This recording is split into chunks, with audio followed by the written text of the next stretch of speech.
2017નું એ પૂર એ યાદ આવ્યું હોય એ પ્રકારના દ્રશ્યો સામે આવ્યા છે। 24 કલાકમાં બનાસકાંઠામાં મેઘરાજાનો ભયંકર એ ભયાનક કહેર જોવા મળ્યો છે, જ્યાં એ સૂકું ભઠ્ઠ એ રણ છે, પરંતુ એ રણ વિસ્તાર પણ જાણે એ દરિયો બની ગયો હોય એ પ્રકારના દ્રશ્યો ત્યાંથી સામે આવી રહ્યા છે। સુઈગામ તાલુકાના અનેક વિસ્તારો એ પાણીની અંદર ગરકાવ થઈ ચૂક્યા છે। ભારે વરસાદને કારણે વૃક્ષો એ ધરાશાયી થયા છે, ખેતરો એ બેટની અંદર ફેરવાયા છે।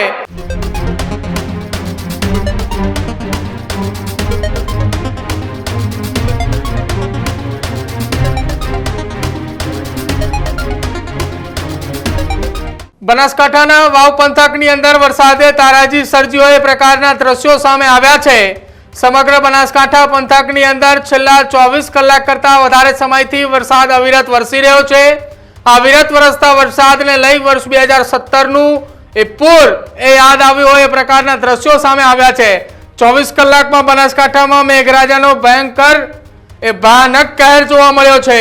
સુઈગામમાં 16 ઇંચ વરસાદથી તારાજીના દ્રશ્યો સામે આવ્યા છે। બનાસકાંઠાના સુઈગામના અનેક ગામડાઓ એ પાણીની અંદર ગરકાવ થયા છે। ભારે વરસાદે વૃક્ષો ધરાશાયી થયા છે, ખેતરો એ બેટની અંદર ફેરવાયા છે। પવન અને ગાજવીજ સાથે વરસાદે છેલ્લા 24 કલાકથી વરસાદ એ વરસી રહ્યો છે। ગામના લોકો એ ભયના માહોલની અંદર છે। આ એ દ્રશ્યો બનાસકાંઠાના વાવના છે કે જ્યાં સતત અવિરત વરસાદ વરસી રહ્યો છે। સુઈગામ તાલુકાના અનેક વિસ્તારો એ પાણીની અંદર ગરકાવ થઈ ચૂક્યા છે। ભારે વરસાદને કારણે વૃક્ષો એ ધરાશાયી થયા છે, ખેતરો એ બેટની અંદર ફેરવાયા છે। ગામના લોકો એ હાલ ભયના માહોલમાં એટલા માટે છે કે આ એ વિસ્તાર કે જ્યાં સતત અવિરત વરસાદે 24 કલાકથી વરસી રહ્યો છે।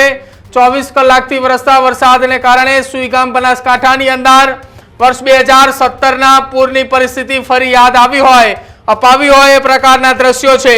2017માં આ એ ભયાવહ દ્રશ્યો ત્યાંથી સામે આવ્યા હતા। એ આખા ગામ એ પાણીની અંદર ગરકાવ થયા હતા। હજુ એ 17ના પૂરની અંદરથી માંડ એ બનાસકાંઠાના સુઈગામ તાલુકાના કેટલાક ગામો એ ઉભરીને બહાર આવ્યા છે। ત્યાં ફરી એક વખત એ જ પરિસ્થિતિ એ બનાસકાંઠાના સુઈગામ એ આ નડાબેટના એ દ્રશ્યો છે, અમે આપને જે બતાવી રહ્યા છે સ્ક્રીન પર। આ એ નડાબેટ વિસ્તારના દ્રશ્યો, જ્યાં એ સૂકું ભઠ્ઠ એ રણ છે, પરંતુ એ રણ વિસ્તાર પણ જાણે એ દરિયો બની ગયો હોય એ પ્રકારના દ્રશ્યો ત્યાંથી સામે આવી રહ્યા છે। સતત એ 24 કલાકથી વરસાદ વરસી રહ્યો છે। વરસતા વરસાદની વચ્ચે બનાસકાંઠાના એ તંત્ર પણ એલર્ટ છે। તંત્રની સાથે સાથે બનાસકાંઠાની અંદર આ અવિરત વરસાદને લઈ લોકસભાના સાંસદ જ્ઞાનીબેન ઠાકોરે રાજ્યના મુખ્યમંત્રીને પત્ર લખ્યો છે। બનાસકાંઠાના વાવ અને સુઈગામ વિસ્તારની અંદર સહાય માટે ત્વરિત એ મદદ કરવા માટે સૂચન કરતો એક પત્ર લખ્યો છે। જો કે આ તમામની વચ્ચે હાલ એ ભયાવહ પરિસ્થિતિ બનાસકાંઠાના સુઈગામની અંદર છે। વર્ષ 2017ની અંદર જે પ્રકારે પાણીના પૂર જેવી પરિસ્થિતિ સર્જાઈ હતી એ પ્રકારની પરિસ્થિતિ એક જ રાતની અંદર 16 ઇંચ જેટલો વરસાદ ખાબક્યો છે। અને 16 ઇંચ વરસાદ ખાબકતાની સાથે જ તંત્ર એ હાલ તમામે જગ્યાઓ પર એનડીઆરએફની ટીમ સાથે મદદ માટે તૈયાર છે। જે પણ જગ્યા ઉપરથી સુઈગામ તાલુકાના આસપાસના વિસ્તારના ગામોએ જે સંપર્ક વિહોણા બન્યા છે, જે બેટની અંદર ફેરવાયા છે, એ તમામ ગામોમાંથી જ્યાંથી મદદ માટેના ફોન આવી રહ્યા છે અથવા તો ખ્યાલ આવે કોઈ જગ્યાએ પરિવાર ફસાયો છે, કોઈ વ્યક્તિ ફસાયા છે, તો તત્કાલે તેના રેસ્ક્યુની કામગીરી હાથ ધરવામાં આવી રહી છે। આ એ નડાબેટની આસપાસ આવેલું એ સૂકું ભઠ્ઠ રણ છે। એ રણ વિસ્તાર પણ જાણે એ દરિયો હોય એ પ્રકારની સ્થિતિમાં અત્યારે જોવા મળી રહ્યું છે। 16 ઇંચ વરસાદ સુઈગામ તાલુકાની અંદર એક જ રાતની અંદર પડ્યો છે। એક રાતમાં 16 ઇંચ વરસાદ પડતા સુઈગામ તાલુકાના અનેક ગામડાઓ જે છે એ સંપર્ક વિહોણા થયા છે। પાણીની અંદર અનેક ગામડાઓ એ જતા રહ્યા છે। કેટલાક વિસ્તારના એ ખેતરો જે છે એ બેટની અંદર એ ફેરવાઈ ચૂક્યા છે। તમામ એ ઊભા પાક એ નિષ્ફળ થઈ ચૂક્યા છે। અને સાથે જ ખેડૂતો સહિત સુઈગામના અનેક ગામના લોકો એ હાલ ભયના માહોલની અંદર જીવી રહ્યા છે, કેમ કે વર્ષ 2017ની અંદર જે પ્રકારે પરિસ્થિતિ પૂરની સર્જાઈ હતી બનાસકાંઠામાં, એવા જ ભયાવહ દ્રશ્યો અત્યારે ત્યાંથી સામે આવી રહ્યા છે। આપ જુઓ, આ સુઈગામ તાલુકાના એ દ્રશ્યો છે જ્યાં ખેતરોના ઊભા પાક એ આડા પડી ચૂક્યા છે। ગામની અંદર કોઈ જગ્યા ઉપર રસ્તાઓ નથી, માત્ર ને માત્ર દેખાય તો તમને એમ લાગે કે આ દરિયો આ દરિયાની વચ્ચેના એ રસ્તાઓ એ પ્રકારની સ્થિતિ, પરંતુ અહીંયા એ રણ પ્રદેશ છે, આ રણનો એ વિસ્તાર છે અને વિસ્તાર એ આખો દરિયાની અંદર ફેરવાઈ ચૂક્યો છે। આ એ નડાબેટ અને તેના આસપાસના દ્રશ્યો છે। સુઈગામ નડાબેટ વાવ વિસ્તારના અમે આપને દ્રશ્યો બતાવી રહ્યા છીએ। આ એક્સક્લુઝિવ દ્રશ્યો ન્યૂઝરૂમની સ્ક્રીન પર આપ જોઈ રહ્યા છો કે જ્યાં સતત 16 ઇંચ વરસાદ વરસ્યો છે। એક જ રાતની અંદર 16 ઇંચ વરસાદ વરસતા આ પ્રકારની પરિસ્થિતિ એ ત્યાં જોવા મળી રહી છે અને 24 કલાકમાં બનાસકાંઠાની અંદર મેઘરાજાનો ભયંકર કહેર તારાજી સર્જ્યો એ પ્રકારના દ્રશ્યો એ સુઈગામની અંદરથી સામે આવ્યા છે કે જ્યાં એક જ રાતની અંદર આભ ફાટ્યાની પરિસ્થિતિ જોવા મળી શકાય તો કદાચ નવાઈ નહીં, કેમ કે 16 ઇંચ વરસાદ વરસ્યો છે। ભારે પવનના કારણે 16 ઇંચ વરસાદ વરસતા જનજીવન અસ્તવ્યસ્ત થયું છે। કેટલાક લોકોને ત્યાંથી સ્થળાંતરિત કરવાની ફરજ પડી છે તો અન્ય કેટલાક લોકોને હજુ પણ રેસ્ક્યુ કામગીરી યથાવત જોવા મળી રહી છે। બનાસકાંઠાના સાંસદ જ્ઞાનીબેન ઠાકોરે પણ પત્ર લખી રાજ્યના મુખ્યમંત્રી પાસે મદદની ગુહાર માંગી છે કે આ વિસ્તારની અંદર તારાજી સર્જાય છે। એસડીઆરએફ એનડીઆરએફની ટીમ ત્યાં સ્ટેન્ડ બાય રાખવામાં આવે, સાથે જ તત્કાલ ફૂડ પેકેટ જેવી સુવિધા અને તમામે લોકોને રેસ્ક્યુ કરવાની ફરજ પડે તો પણ ત્યાં રેસ્ક્યુની કામગીરી હાથ ધરવામાં આવે। વર્ષ 2017ની અંદર જે પૂર જેવી પરિસ્થિતિ સર્જાઈ હતી જેમાંથી લગભગ 1.5-2 મહિના જેટલો સમય વીત્યો હતો, ત્યાંના લોકોને એ પરિસ્થિતિમાંથી બહાર આવતા, કેમ કે પાણી જ્યાં સુધી ન હતા ઓસર્યા ત્યાં સુધી કોઈ પણ વ્યક્તિએ ઘરની બહાર નીકળી શકે તેવી પરિસ્થિતિ નહોતી અને ફરી એક વખત બનાસકાંઠાની અંદર એ જ પ્રકારની પરિસ્થિતિ સર્જાઈ છે। બનાસકાંઠાથી રાજ ગજ્જર મારી સાથે જોડાય છે। રાજ, બનાસકાંઠાની અંદર વર્ષ 2017ની જે પરિસ્થિતિ હતી એ ફરી એક વખત વાવ સુઈગામ તાલુકાની અંદર યાદ કરાવે તેવી ભયાવહ પરિસ્થિતિ અત્યારે જોવા મળી રહી છે। કેટલા ગામો અને કેટલા વિસ્તારોની અંદર આ પ્રકારે પરિસ્થિતિ હાલ જોવા મળી રહી છે જે પ્રમાણે 2017માં જોવા મળી હતી?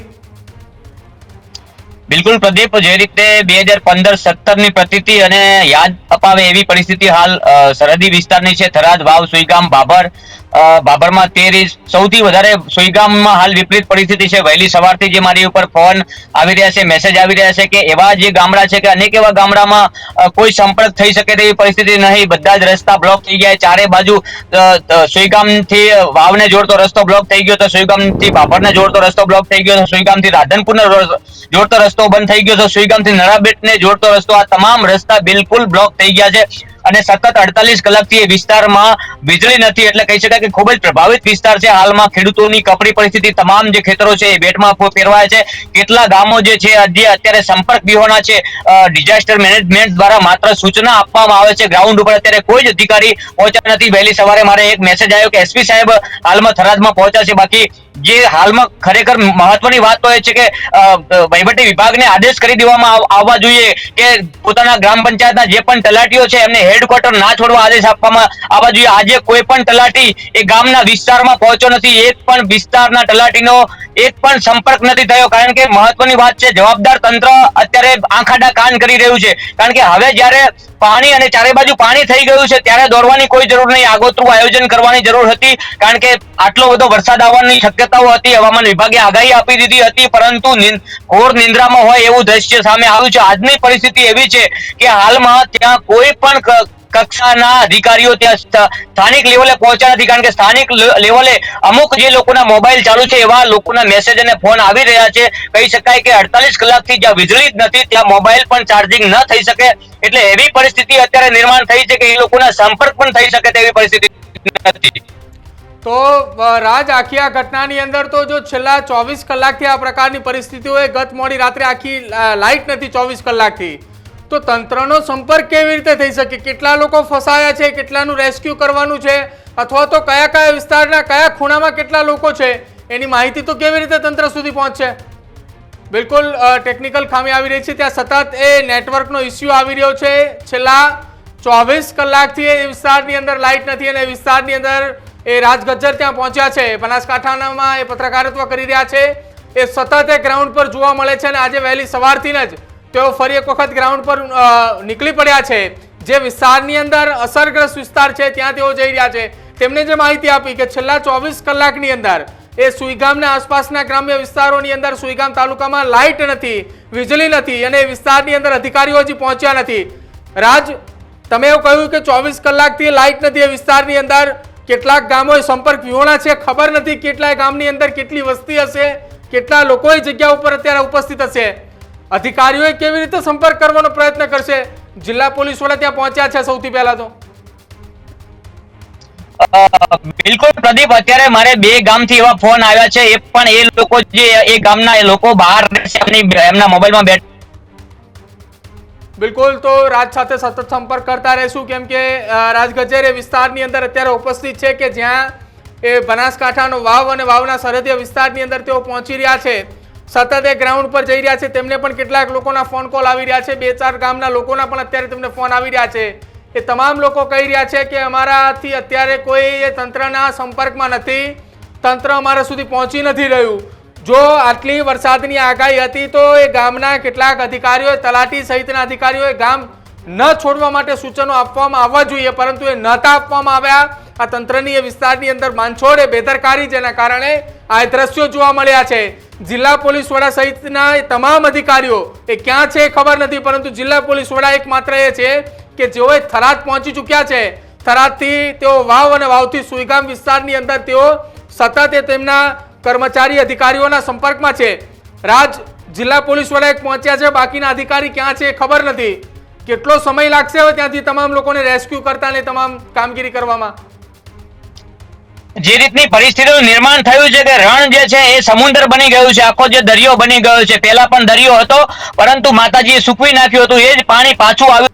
બિલકુલ, તો રાજે જે પ્રમાણે વાત કરી કે દરિયો એ બની ચૂક્યો છે, રણ પ્રદેશ, સૂકું ભટ્ટ રણ હતું, જેની અંદર એ માત્ર ને માત્ર એ કચ્છના એ વિસ્તાર હોય, બનાસકાંઠાનો વિસ્તાર હોય કે જ્યાં એ બોર્ડરનો વિસ્તાર છે, ત્યાં સૂકું ભટ્ટ રણ હતું. એ રણ એ દરિયાની અંદર ફેરવાઈ ચૂક્યા હોવાના દ્રશ્યો એ ત્યાંથી આવી રહ્યા છે.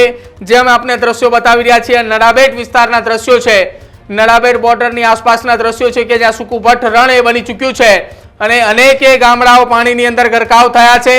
સતત એ રાજ્ય સાથે અમે સંપર્ક કરતા રહીશું, કેમ કે ત્યાં વિસ્તારની અંદર પહોંચ્યા છે. તેમણે જણાવ્યું અધિકારીઓએ કોઈ પહોંચ્યા નથી. કયા પ્રકારની કામગીરી કરવી, લોકોને કેવી રીતે ત્યાંથી એ બહાર કાઢવા, ભયનો માહોલ હાલ એ વિસ્તારની અંદર જોવા મળી રહ્યો છે. ભયનો માહોલ એટલા માટે કે વિસ્તારની અંદર છેલ્લા 24 કલાક કરતા વધારે સમયથી લાઇટ નથી, વીજળીના કડાકાએ મોડી રાત્રે થઈ રહ્યા હતા અને સતત એક રાતની અંદર 16 ઇંચ જેટલો વરસાદ વરસ્યો કે જેના કારણે આ પરિસ્થિતિ સર્જાઈ છે. અને આ પરિસ્થિતિ સર્જાવાના કારણે ઊભા પાક પણ નિષ્ફળ થઈ ચૂક્યા છે. કોઈ અધિકારીઓ ત્યાં હાજર નથી. ડિઝાસ્ટર મેનેજમેન્ટ સતત સંપર્ક કરવાનો પ્રયત્ન કરી રહ્યું છે, પરંતુ લાઇટ ન હોવાના કારણે કયા વિસ્તારની અંદર અથવા કયા ગામની અંદર કેટલા લોકો ક્યાં ફસાયા છે તેની હજુ સુધી માહિતી નથી પહોંચી રહી. જો કે બનાસકાંઠાના સાંસદે આખી આ ઘટના મામલે રાજ્યના મુખ્યમંત્રીને પત્ર લખી ચૂક્યા છે કે આ વિસ્તારની ત્વરિત સહાય કરવામાં આવે કે જેના કારણે વિસ્તાર એ કટોકટીમાંથી એ બહાર આવે. એ વિસ્તાર 2017ની એ પૂરની પરિસ્થિતિ હજી માલ ભૂલ્યું છે, ત્યાં ફરી એક વખત 2025માં એ પરિસ્થિતિનું નિર્માણ થયું હોય તેવા દ્રશ્યો સામે આવી રહ્યા છે. તમે એ બનાસકાંઠા કચ્છના એ કયા વિસ્તારમાં છો એ ન્યૂઝરૂમ ડિજિટલના કમેન્ટ સેક્શનની અંદર જણાવજો. જોતા રહેજો ન્યૂઝરૂમ. નમસ્કાર.